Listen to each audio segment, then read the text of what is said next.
एक छोटे से गांव में रहने वाला एक लड़का था, आरव। उसका परिवार बहुत गरीब था। खेतों में काम करके जैसे तैसे गुजारा चलता था।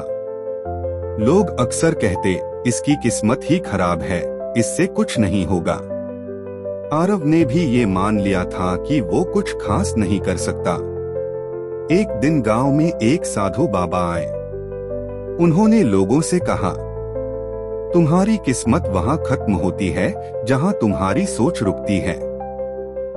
सोच बदलो, किस्मत खुद बदल जाएगी। आरव को यह बात सीधे दिल में लगी।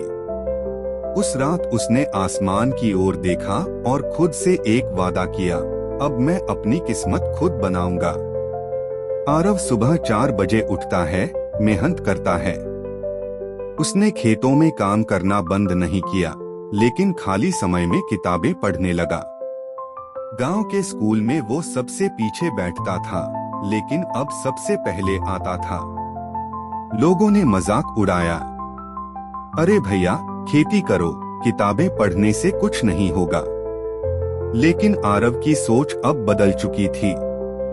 उसने ठान लिया था, अब पीछे नहीं हटूंगा।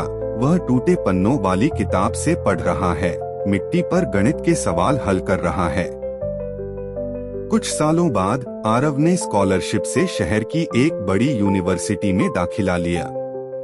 वहां भी चुनौतियां थीं, न पैसा, न कोई जान पहचान। लेकिन अब उसकी सोच थी, मैं हार मानने नहीं आया हूँ, मैं लड़ने आया हूँ। एक दिन उसी यूनिवर्सिटी में आरव ने एक सेमिनार में भाषण दिया। दोस्तों, मेरी किस्मत नहीं बदली, मेरी सोच बदली थी। सोच बदलो तो हर बंद दरवाजा खुल सकता है। वो लड़का जिसे गांव में नालायक कहा गया था, आज एक बड़ा वैज्ञानिक बन चुका था। उसका नाम अब अखबारों और टीवी चैनलों में था। और फिर आरव ने वही गांव लौटकर एक स्कूल खोला। उस स्कूल के बोर्ड पर लिखा था, किस्मत नहीं, सोच बदलो। दोस्तों, ये कहानी केवल आरव की नहीं, हम सबकी है। अगर हम सोच लें कि हम कुछ कर सकते हैं, तो फिर कोई भी किस्मत, कोई भी हालात हमारी मेहनत के सामने टिक नहीं सकते। क्योंकि जीतने वाले वो नहीं होते जिनकी किस्मत साथ देती है। जीतने वाले वो होते हैं जो अपनी सोच से किस्मत बना लेते हैं। धन्यवाद मित्रों, अगर आपकी कहानी अच्छी लगे तो सब्सक्राइब जरूर करें।